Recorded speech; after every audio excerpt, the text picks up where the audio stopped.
Vote Mamata দিদিকেই দিব।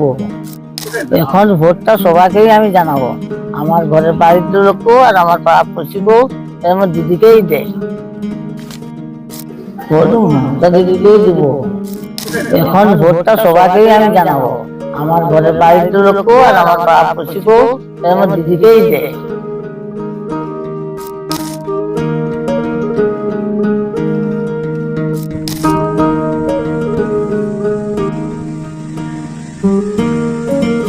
their heads.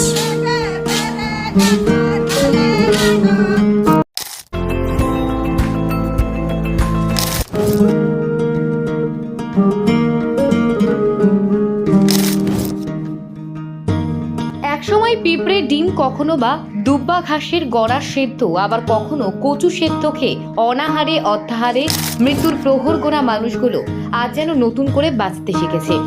সেসব দিনের কথাগুলো মনে পড়লে আজও চোখের কোণায় যাদের জল দেখা যায়, রাস্তাঘাট, হাসপাতাল, কন্যাশ্রী, যুবশ্রী, লক্ষ্মীর ভাণ্ডার, এই সব কিছু নিয়ে তারা যেন পুরনো দিনের সেই দিব্যি শিখাময় পরিস্থিতির কথা মনে পড়তে চায় না। তাদের মুখে আজ শুধু দিদি, দিদি আর দিদি। আসুন শুনিনি এরকম কিছু মানুষের কথা এবং জেনে নেওয়ার চেষ্টা করি কেন তারা দিদিতে মুগ্ধ হয়েছেন। তখন তো বহু কষ্ট ছিল, কষ্ট মানে চাল কিনতে গেলেও পাওয়া যেত না, এই সব মাইলো টাইলো জনার মুড়ি অনেক কিছু আমরা দুঃখ করছি, খাইছি।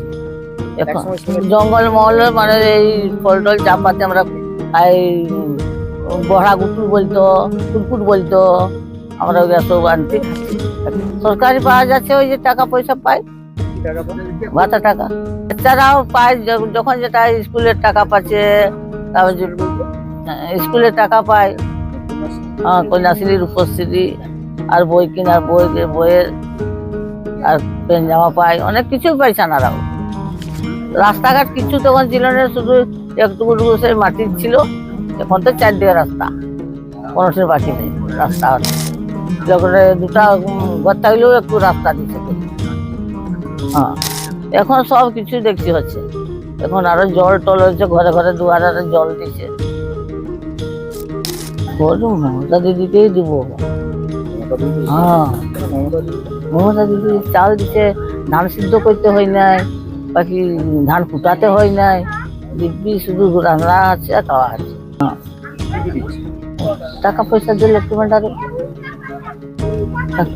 আজকের দিনে আপনারা ভালো আছেন? হ্যাঁ হ্যাঁ, ভালো, এখন খুব ভালো। এখন ভোটটা সবাইকেই আমি জানাবো, আমার ঘরের বাড়ির লোকও আর আমার পাড়া পড়শিকেও আমার দিদিকেই দেয়। আমরা যাকে এখন ভালোবাসি চলছি তাকেই দেবো। হ্যাঁ, দেখুন, ওই পুরোনো দিনের কথা এখন বিশেষ করে না আনাটাই ভালো আর কি।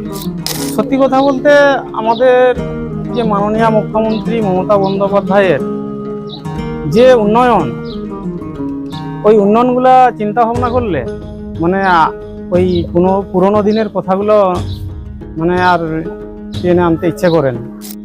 স্কুলে সাইকেল দিচ্ছে এবং তোমার রূপশ্রী, যুবশ্রী, শিক্ষাশ্রী, নানা ধরনের যে প্রকল্পগুলো দিদি চালু করেছে, তো সেই থেকে মোটামুটি আর কিছু তুলনা করা যায়নি। মানুষকে আর বুঝাতে হবে না, দিদির যে উন্নয়ন মানুষকে বুঝাতে হবে না, যাতে দিদি মানে বারবার ঘুরে আসে সেইটাই জনগণ চাইবে। দিদির যে উন্নয়ন, আমাদের যে সব মহিলারা লক্ষ্মী ভাণ্ডার থেকে শুরু করে ভাতার থেকে শুরু করে যাবতীয় জিনিস যা পাচ্ছে আর কি, মানে মেয়েদেরকে যে যতটুকু স্বনির্ভর করে দিয়েছে, আর আশা করি বুঝাতে হবে না আমাদের, বিশেষ করে জঙ্গলমহলে।